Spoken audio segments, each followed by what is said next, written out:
Times news channel देख रहे आप सभी दर्शकों का बहुत बहुत स्वागत है। मैं हूं रमनदीप कौर।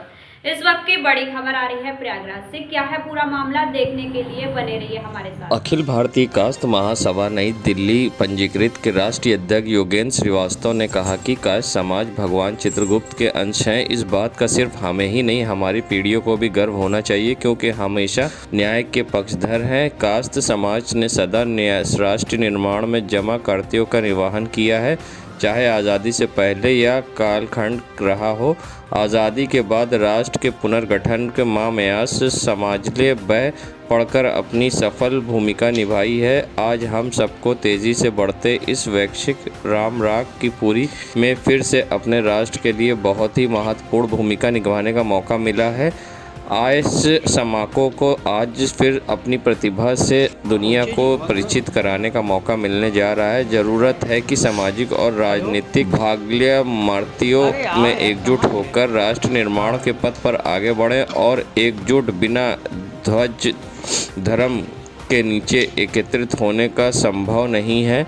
हमें संपूर्ण विश्व को स्पष्ट के न्यायाधीश भगवान चित्रगुप्त महाराज न्यायप्रियता को एक बार फिर परिचित कराना ही होगा, तभी हम अपना अस्तित्व विश्व में पूरी तरह से स्थापित होगा।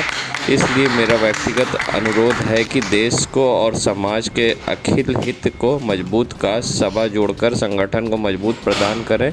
उन्होंने बताया कि कायस्थ समाज आज़ादी की लड़ाई से लेकर आधुनिक भारत के निर्माण में बहुत सार्थक भूमिका निभाई है। दुर्भाग्यवार किसी भी राजनीतिक पार्टी ने कायस्थ को ऊंची स्थान नहीं दिया जिसके वो योग्य है। अखिल भारतीय कायस्थ महासभा के दिल्ली पंजीकृत क्या? सर्वप्रथम मैं योगेंद्र श्रीवास्तव, राष्ट्रीय अध्यक्ष अखिल भारतीय कायस्थ महासभा दिल्ली पंजीकृत का ये मुख्य उद्देश्य ये है कि एक वैश्विक सामाजिक संगठन होने के नाते हम सभी कायस्थ बंधु एक दूसरे की व्यक्तिगत और व्यावसायिक तौर पे मदद करें। देखिए, बहुधा ये आरोप लगाया जाता है हमारे ऊपर कि हम संख्या में कम हैं या हम संगठित नहीं हैं। हमारा ये कहना है कि ये आरोप बिल्कुल भ्रामक है, निराधार है, क्योंकि ऑलमोस्ट हम पूरे उत्तर प्रदेश में देखा जाए या पूरे देश में देखा जाए तो हम टोटल पॉपुलेशन का 10% हैं, ठीक है। और जहाँ तक संगठित होने की बात है तो बिहार के उपचुनाव में, विधानसभा चुनाव में हमने देखा कि बीजेपी ने जितने भी हमारे स्वजाति बंधुओं को टिकट दिया, सब के सब विजयी हुए, अच्छे मार्जिन से विजयी हुए। उत्तर प्रदेश में अभी एमएलसी के चुनाव में आशुतोष सिन्हा जी विजयी हुए एमएलसी के चुनाव में, उनको समाजवादी पार्टी ने टिकट दिया था। तो हमारा ये कहना है कि पहले और आज की वस्तुस्थिति में ज़मीन और आसमान का फ़र्क है।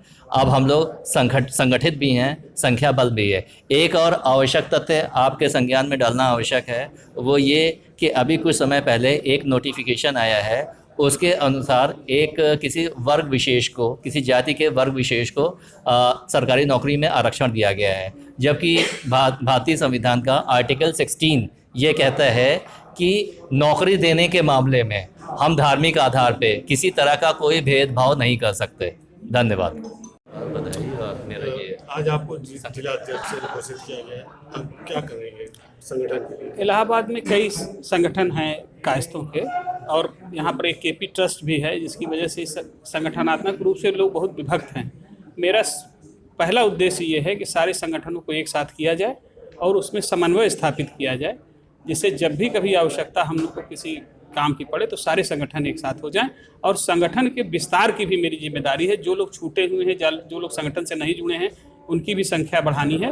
वर्तमान में हमारे सारे प्रकोष्ठों को मिला करके संख्या करीब 14,500 है, जिसको हम 50,000 से ऊपर ले जाने का प्रयास करेंगे। देश दुनिया की खबरों के लिए world media times news channel को सब्सक्राइब करें।